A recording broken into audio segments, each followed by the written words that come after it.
इस वक्त की बहुत बड़ी खबर आ रही है। इजराइल में सेड्रट इलाके में 2 केमिकल फैक्ट्रीज में आग लगी है और आग की लपटें काफी दूर तक देखी जा सकती हैं, धुआं देखा जा सकता है और यहां पर राहत बचाव कार्य जारी है। लेकिन इस आग लगने के बाद इस पूरे इलाके में इजराइल में जो खबर फैली वो इस तरह की खबरें फैलने लगी कि यहां पर बड़ा धमाका हुआ है और यह कहा जाने लगा कि क्या यहां पर ड्रोन स्ट्राइक हुई है। देखिए, इस तरह की खबरें फैली इजराइल में और उसके बाद वहां पर जो स्थानीय लोग हैं उनमें जबरदस्त खौफ का माहौल देखा जा रहा है। और ये जो दोनों केमिकल फैक्ट्रीज हैं दोनों सेड्रट इलाके में। देखिए, एक तो ये वो इलाका है जो बीर शेबा के करीब है। अगर आप जेरूशलम से बात करें तो करीब 70 किलोमीटर के आसपास डिस्टेंस होना चाहिए इसका। और ये वो इलाका है जहां पर पहले भी ईरान की तरफ से बड़ी स्ट्राइक्स हुई हैं, ड्रोन स्ट्राइक्स हुई हैं, मिसाइल स्ट्राइक्स हुई हैं। ये इंडस्ट्रियल इलाका है। यहाँ की 2 बड़ी केमिकल जो फैक्ट्रीज जो हैं इसमें अचानक आग लगती है और कुछ लोगों ने ऐसा दावा भी किया कि भाई धमाके हुए उसके बाद आग लगी, इसलिए इस तरह की खबरें फैली कि ये ड्रोन स्ट्राइक थी। हालांकि अभी इस बात की पुष्टि नहीं हुई है कि ये ड्रोन स्ट्राइक थी या नहीं। और इस तरह से देखिए, अब इजराइल में अगर कहीं धमाका हो जाए तो बड़ी स्वाभाविक सी बात है कि जितनी मिसाइल्स मारी हैं ईरान ने और जितनी ड्रोन स्ट्राइक करी हैं पिछले बार जब भी जंग हुई उस बीच में, तो इजराइल में खौफ का माहौल, पैनिक होना साधारण सी बात है। तो हुआ ये कि ये जैसे ही खबर आई उसके बाद इस तरह की खबरें फैलने लग गई कि भाई ये ईरान की तरफ से ड्रोन स्ट्राइक कर दी गई है। उसके बाद पैनिक का माहौल था, लेकिन वहाँ पर जो है फायर फाइटर्स पहुँचे, आग को बुझाने का काम शुरू हुआ। लेकिन इस बीच एक और बड़ी खबर आ गई। देखिए, अभी ये धमाका हुआ ही था, आग लगी ही थी, इसके बीच में खबर आ गई कि इस 2 में से एक फैक्ट्री से अमोनिया गैस लीक होनी शुरू हो गई। बड़े इलाके में धुआं और आग और धुआं का प्रभाव था। तो उसके बाद ये सेड्रट जो देखिए जो खबर है, द सेड्रट municipality instructed resident of the nearby neighbourhood to remain indoors and keep their windows shut. जो वहाँ की लोकल गवर्नमेंट है, बॉडीज़ हैं, उन्होंने इस तरह के निर्देश जारी कर दिए कि जो सेड्रट के आसपास के इलाके के लोग हैं वो अपने घरों के अंदर रहें, खिड़की दरवाजे बंद कर लें, बाहर ना निकलें। यानी पैनिक का माहौल था क्योंकि खबर ये थी कि अमोनिया गैस लीक हो रही है। अगर ये बड़े पैमाने पर लीक हो जाए तो इससे काफ़ी नुकसान भी हो सकता था। लेकिन अभी जो लेटेस्ट खबरें हैं उसके मुताबिक फायर फाइटर्स मौके पे हैं। इस बात की जांच जारी है कि वाकई यहाँ से अमोनिया लीक हुई है, नहीं हुई है, और अगर हुई है तो कितनी मात्रा में हुई है, इसकी अभी पूरी जानकारी आनी बाकी है। इस तरह से भी कुछ जगह से दावे हुए हैं। जो इजराइल के अखबार आप देखें, इजराइल का मीडिया देखें, तो वो इस तरह के दावे हो रहे हैं कि अमोनिया लीक नहीं हुई है। लेकिन इस तरह के भी दावे हैं कि अमोनिया लीक हुई है। अभी स्टेटस क्या है वो पता चलेगा।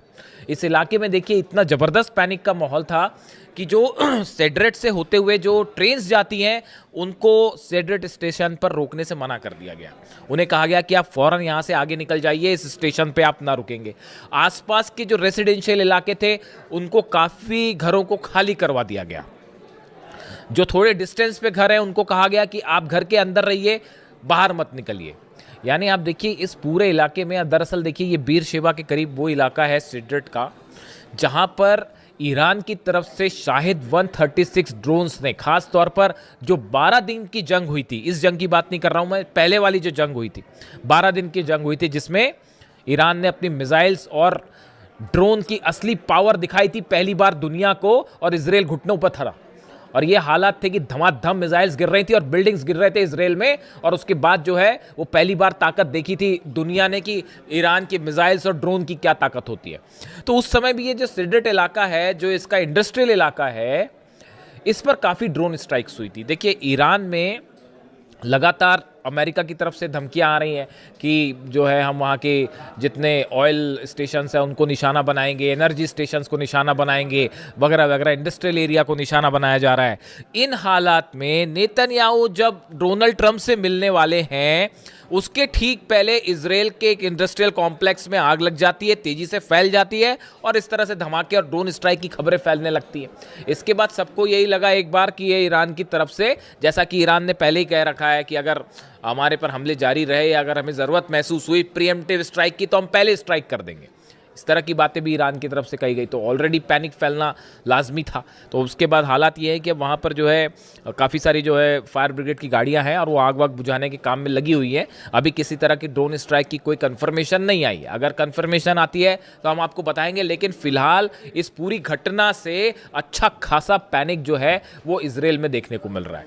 अब देखिए, इसी बीच एक और बड़ी खबर है, मैं अगले वीडियो में इसकी चर्चा करूंगा आपसे, कि इराक में जो स्ट्राइक्स की गई हैं खासतौर पर इरबिल में ईरान की तरफ से, वहाँ इराक में अभी भी हमले जारी हैं, वहाँ पे अभी भी जो है वो दुश्मनों के खिलाफ ईरान की कार्रवाई जारी है। उसमें इजराइल के कुछ सीक्रेट अड्डों को निशाना बनाया गया है। इस पर अभी डिटेल्स ज़रा आ जाए आपसे शेयर करेंगे। और इस बीच देखिए, जो खबर है ही कि नेतन्याहू और डोनाल्ड ट्रंप की मुलाकात होने वाली है, इस पर पूरी दुनिया की नज़रें हैं कि डोनाल्ड ट्रंप और नेतन्याहू की मुलाकात में क्या होता है। पिछली बार भी जब हमले हुए थे ईरान पे, जंग शुरू हुई थी, तो उसके पहले दोनों की मुलाकात हुई थी। अब बड़े सारे ऑप्शंस जो हैं इसकी अमेरिका की मीडिया आपस में चर्चा कर रही है। ईरान की तरफ से साफ है स्टेटस, आप मिलिए मत मिलिए, जो करना है करिए, ईरान का जवाब तैयार है। हमला करोगे तो हमला मिलेगा, बातचीत करोगे तो बातचीत मिलेगी, जैसा चाहता है अमेरिका, जैसा चाहता है इजराइल, उसको वैसा जवाब दिया जाएगा। ईरान का स्टेटस बिल्कुल क्लियर है। वो अभी तो जवाब यूक्रेन को देने की हो रही है, क्योंकि कैस्पियन सागर में जो हमला किया है अभी तैयारी उसकी चल रही है। वो खुर्रम शहर 4 कभी भी फायर हो सकती है। जवाब जरूर मिलेगा यूक्रेन को, ये बात तो तय है। अब देखिए, इस बीच जो खबर है, 2-3 ऑप्शंस जो हैं जिस पर विचार हो रहे हैं। पहला ये कहा जा रहा है कि डोनाल्ड ट्रंप और नेतन्याहू की मुलाकात के बाद ये प्लान तैयार हो सकता है कि अब हॉर्मूज में एक्शन की जिम्मेदारी नेतन्याहू की। कई सोर्सेज ऐसा दावा कर रहे हैं कि अब हॉर्मूज में अभी तक अमेरिका ने अपने 18 जहाज लेके वो खड़े रहे, कुछ कर नहीं पाए। हॉर्मूज अभी भी पूरी तरह से ईरान के कंट्रोल में, परिंदा भी पर नहीं मार सकता वहाँ ईरान की इच्छा के बिना। तो अब ऐसे में बताया जा रहा है कि हो सकता है कि नेतन्याहू को हॉर्मूज का कंट्रोल दे दिया जाए, कि वह जिम्मा दे दिया जाए कि भैया अब यहाँ पे ईरान से आप लड़ो, हम नहीं लड़ सकते। तो एक ऑप्शन ये है कि इजराइल की एंट्री हॉर्मूज में होने जा रही है, वहाँ पर ईरान उसके लिए तैयार बैठा हुआ, कह रहा है आप आइए, हम बताते हैं, हमारी अबू मेहदी रेडी है, तो वो अलग तैयार है। दूसरा ऑप्शन ये बताया जा रहा है कि अब अमेरिका में मिड टर्म पोल्स होने हैं।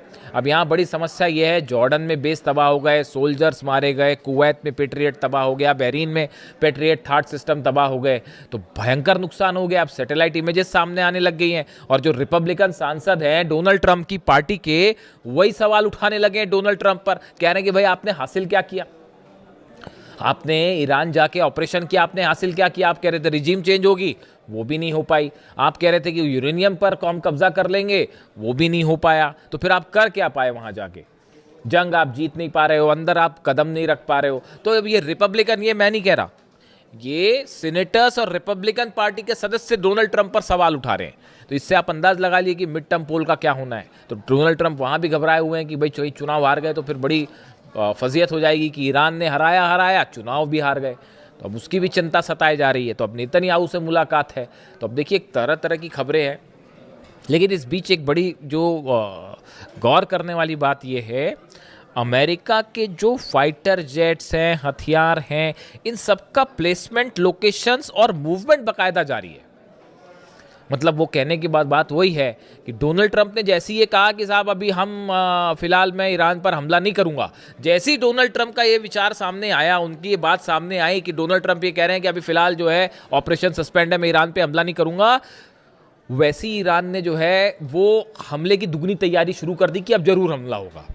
जब भी डोनाल्ड ट्रंप बोलते हैं तो वो अपनी बात से पलट जाते हैं। मतलब उनको हमला करना होगा तो बोलेंगे जी मैं नहीं कर रहा, और हमला हो जाएगा। ईरान तैयार है उसके लिए। यानी डोनाल्ड ट्रंप का ये कहना कि मैं हमला नहीं करूंगा, उस तो ईरान और अलर्ट हो गया है। उसने अपनी और जो है मिसाइल तैनात कर दिए हैं। और वो जो है ईरान की सेना के जो प्रवक्ता है उनकी तरफ से बयान आ गया कि उन्होंने अपनी लोकेशंस गिना दी है कि भाई सऊदी में ये लोकेशन है, यूएई में ये लोकेशन है, कतर में ये लोकेशन है, और अगर हमला होगा सब पर एक साथ मिसाइल मारी जाएगी।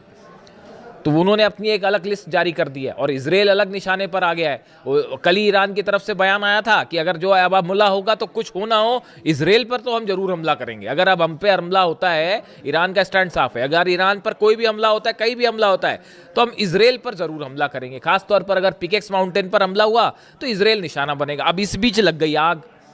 अब सेड्रेट में इस समय आग लग गई, और फिर खबर इस तरह से फैल गई कि धमाका भी हुआ था और ड्रोन स्ट्राइक तो नहीं, तो वो उसको इस तरह से लेने लगे। हालांकि अभी ऐसी खबरें नहीं है, लेकिन चूंकि आग लगी, पैनिक की बात थी और अमोनिया फैलने वाली बात थी, इसलिए आप तक पहुंचाना ज़रूरी था। इसके अलावा अब देखिए, एक तो ऑप्शन ये हो गया, अब एक और नया जो है वो सोर्सेस से नई हलचल और शुरू हो गई है कि डोनाल्ड ट्रंप को उनके कुछ एडवाइजर्स ये बता रहे हैं कि भाई देखिए असल में हुआ ये जो इनसाइड स्टोरी है। एक बैठक हुई, मैं इसका जिक्र पहले भी कर चुका हूँ, आपको बताता हूँ मैं।